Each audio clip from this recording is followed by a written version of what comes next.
the hate and bad things that were said about the movie before it was even, out, it's all trash because this movie is really good. I don't care. Hi, welcome back for a chat and grab a snack. It's your girl, Leah.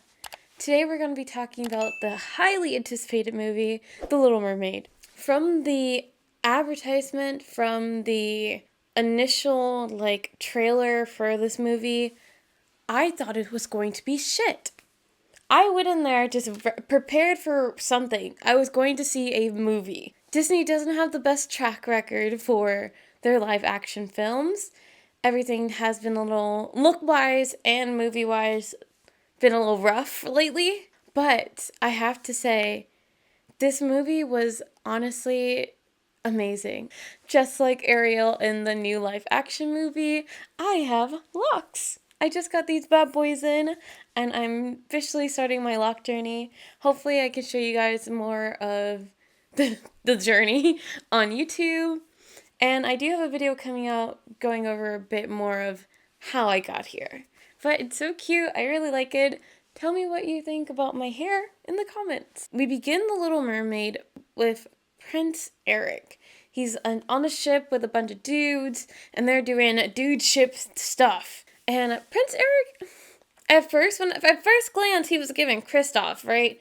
Kind of just like meek dude, but oh my gosh, he's so cute. By the end of it, I was just like, He has dimples. He can sing. He literally is Prince Eric. I feel like he's a great pick. One of the first things I noticed in just watching the movie was their use of the fact that they're part of the ocean.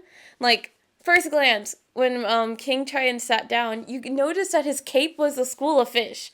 And it kind of just draped on the side of him. And that was so cool to me. So there was a nice transition where Prince Eric's crew dropped like a binocular or something, a telescope, down into the water, and we got introduced into King Triton's home of his 7 daughters of the 7 seas. I was wondering why the daughters were so ethnically different, and that makes totally sense. I was like, that makes sense. That makes sense. He has a daughter on all sides of the earth and each of the oceans. The daughters were beautiful. One of the biggest gripes I seen about this movie was that the colors were so dark. I have to say, after watching the movies, it was beautiful.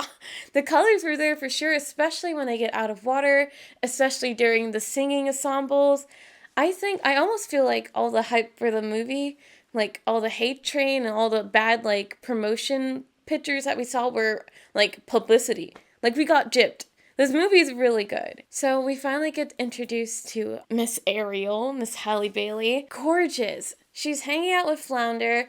They're swimming down in a old ship or something. Then a shark comes and attacks them. That shark scene was pretty nice. But while she was running away from the shark with Flounder, her other sisters were with her dad because they were celebrating the coral moon. It was an important day that Ariel just happened to miss. While Ariel's missing, everyone kind of knows that she's off into her own world. She's at that age where she's going to be a rebellious teen and she doesn't want to be stuck to what she knows. She wants to explore and learn. But, Prince Titan was like, I'm your daddy, it's my ocean, my rules. You're obsessed with humans, and it is a sickness! This is when Ariel goes off to singing the first song of the originals, which is Part of Your World.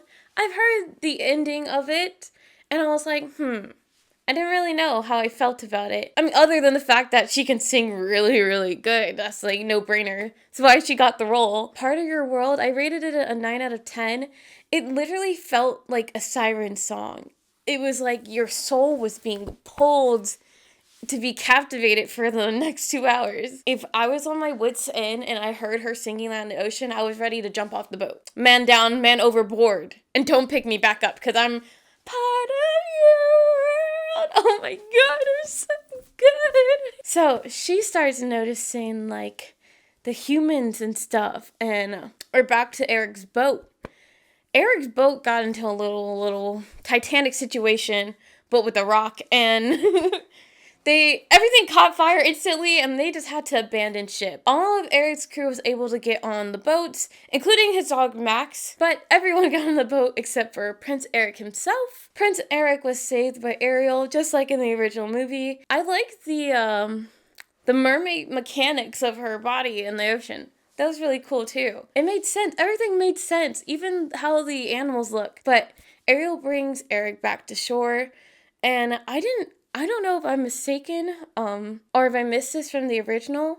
I thought Ariel just, like, brought him on shore, like, tapped him a few times, and he woke up, and he was like, wow, princess, you know? But in this movie, Ariel was able to save Prince Eric by using her siren song, which is the song she sings, and he was brought back to life, or it healed him or something from playing in the ocean. Again, the vocals are going extremely crazy in this whole movie. Everyone did really good. I was really impressed with the movie, with the music from this movie, but it didn't make sense until the end. A big important character, big important shoes to fill for this movie was Sebastian. I was nervous. I was nervous for Under the Sea. I was nervous for the Jamaican accent. Sebastian was so funny.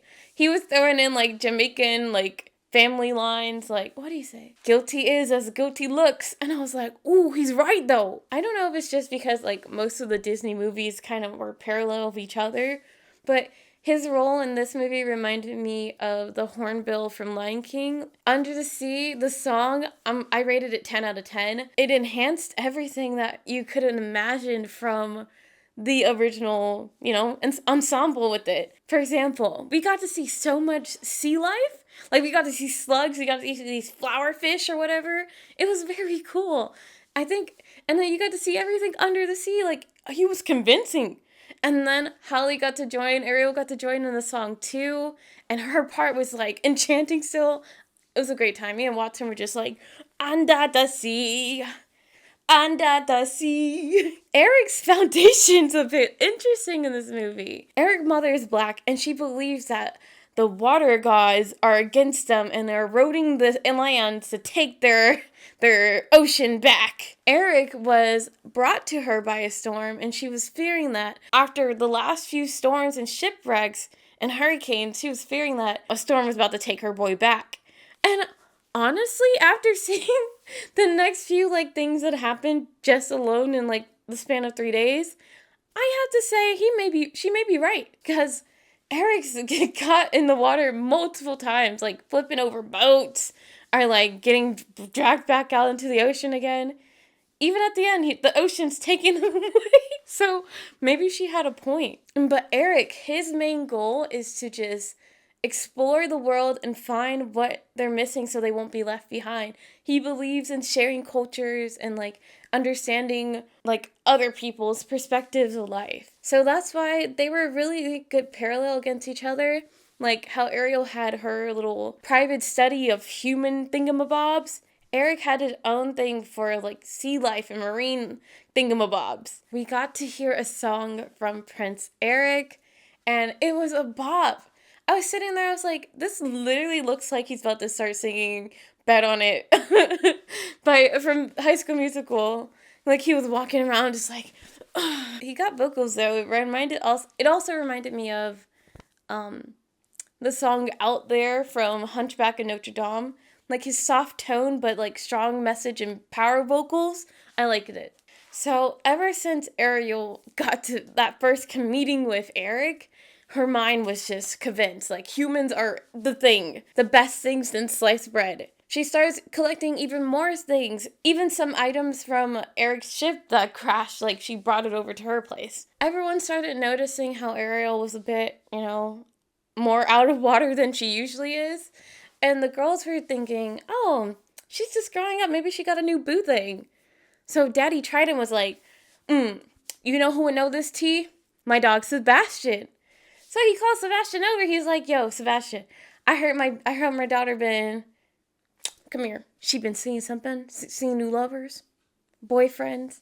And he was like, no, I told her not to go to the humans. I told her. And then he was just like, humans? And he's like, humans?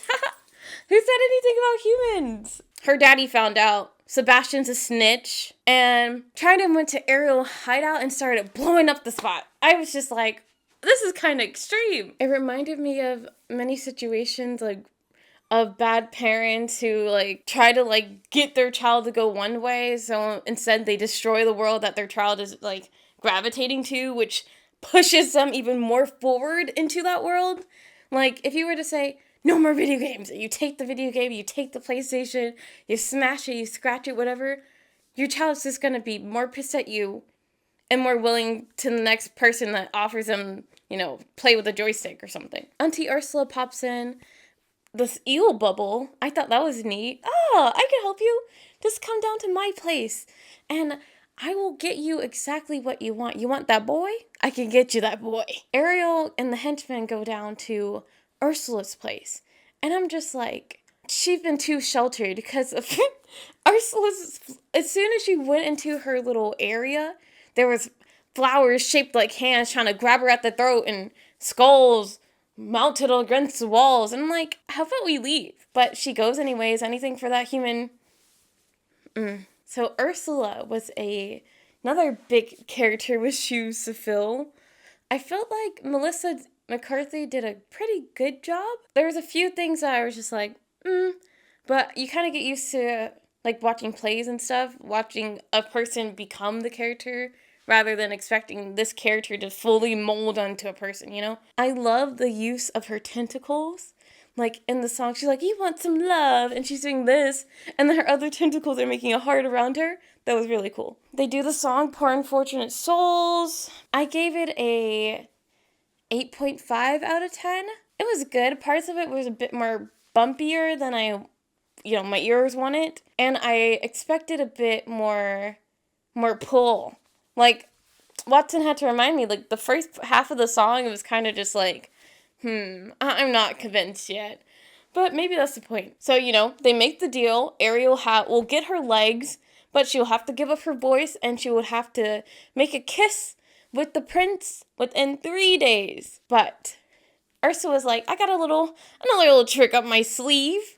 She pulls out some potions, and she's like, on top of that, I'm gonna, like, give her some more stuff to make her forget that we even had that agreement, that, kiss him in 3 days deal. That way she'll go on land, she'll be so caught up into the world that she'll be my slave in no time. That scene was kind of crazy though, because immediately her legs pop up and she can't breathe underwater, like instantly. So she has to swim back to the top. They did the iconic little hair flip out of the water. Iconic hair flip was iconic.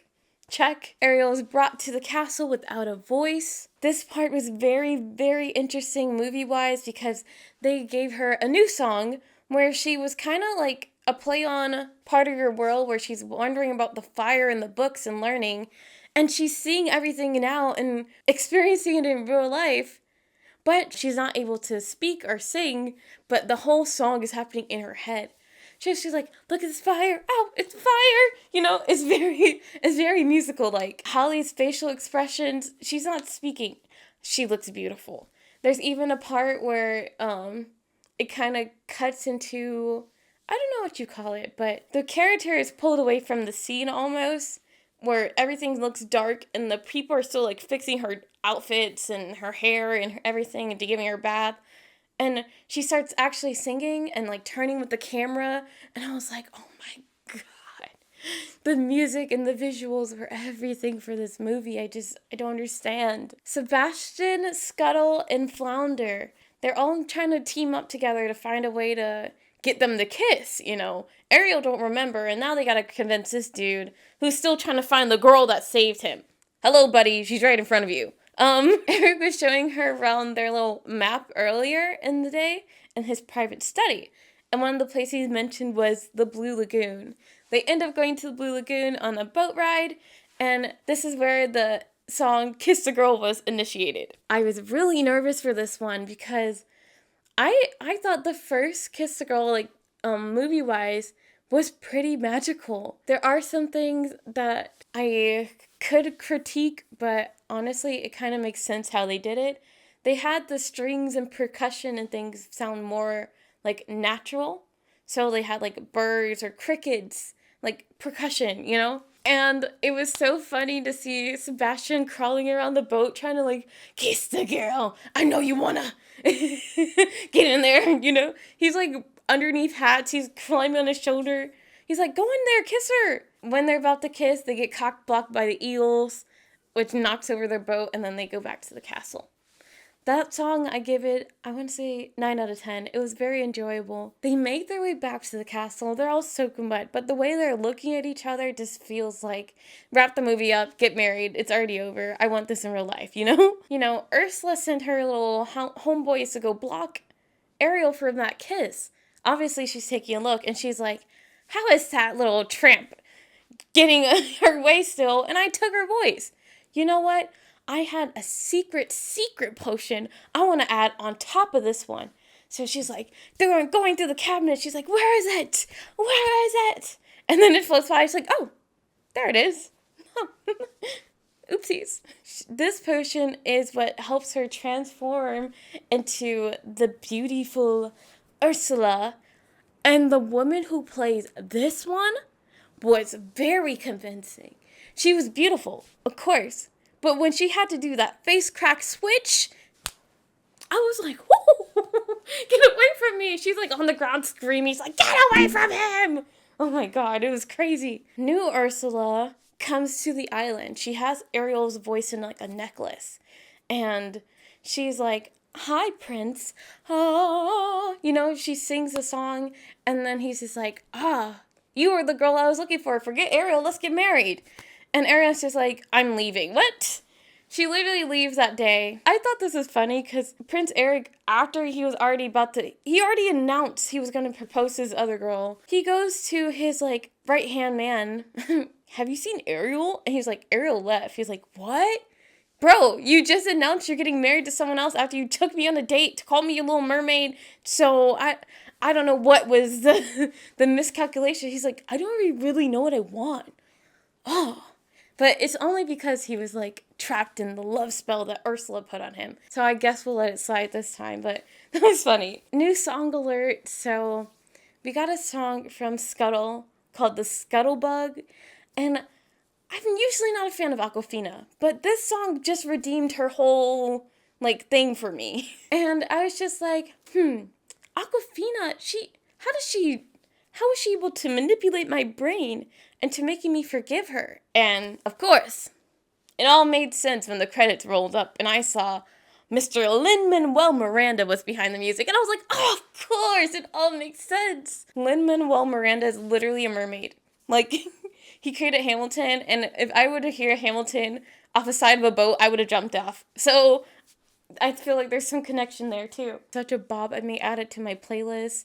Especially the part where Scuttle and Sebastian were rapping fast. I was like, oh, this kind of slaps. But Scuttle came back with the tea talking about, like, as she was traveling, you know, this air, she heard Ariel's voice.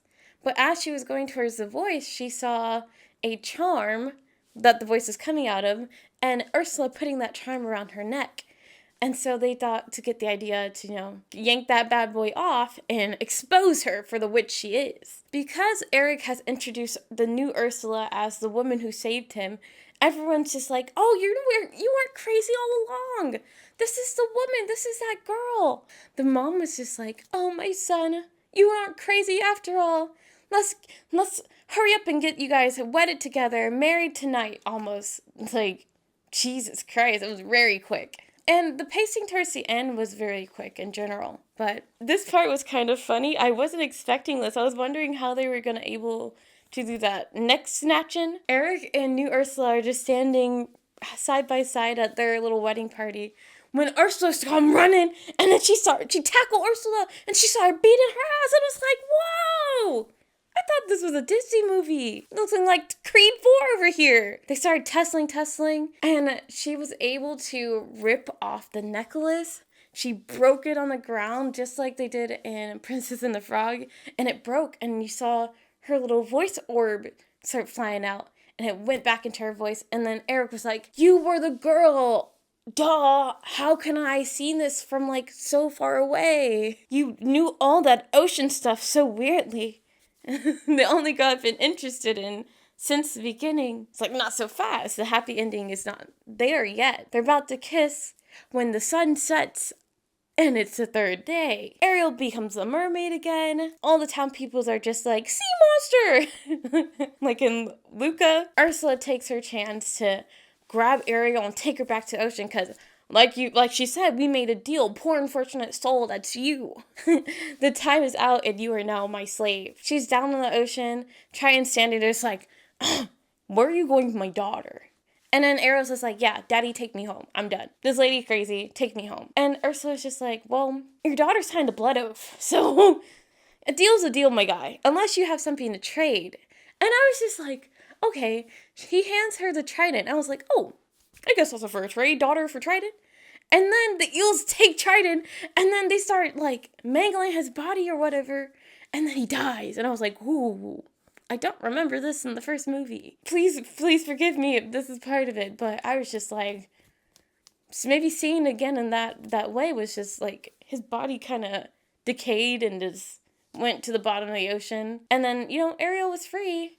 And then all of a sudden we had our homeboy, Eric. He's a real ride or die. He canoed his way out there. And then he had harpoons trying to get at her. Ursula is now the sea queen. She puts in the crown, she has a trident, she has the whole power of the ocean. And they're doing their little battle thing. In the midst of the battle, Ursula does a friendly fire and kills her dogs. Her eels. That just sent her like off the edge. She becomes the huge Ursula we see at the beginning of the original. They do that whole battle. And then shipwreck, Titanic, shish kebab, and, Ursula died. There was something cool she did during the fight sequence where she used the trident to make, like, a whirlpool. I thought that was cool. At the end of the movie, they have a official wedding for Ariel and Eric. The wedding dress was the pink one. That's so cute. So she had a blue dress and a pink dress. All the outfits and, like, the costume designs were pretty good for this movie. The music was pretty good. Obviously, because, Lin-Manuel Mermaid. And overall, the hate and bad things that were said about the movie before it was even, out, it's all trash because this movie is really good. I don't care. I would watch it again. I will put all the songs into my playlists. And yeah, that is The Little Mermaid. There's nothing more to say than that. Tell me what you thought about it down below, and tell me what you thought about any of the new songs, new changes, what you missed from the old one, what you thought they could have done better. Let me know. I want to know it all. I hope I was able to give you all the insight that I had about this movie. Make sure you follow all of our social medias for the socials, and for the page, and for the Twitch, Bunny Brown Plays, and we'll see you guys next time. Peace.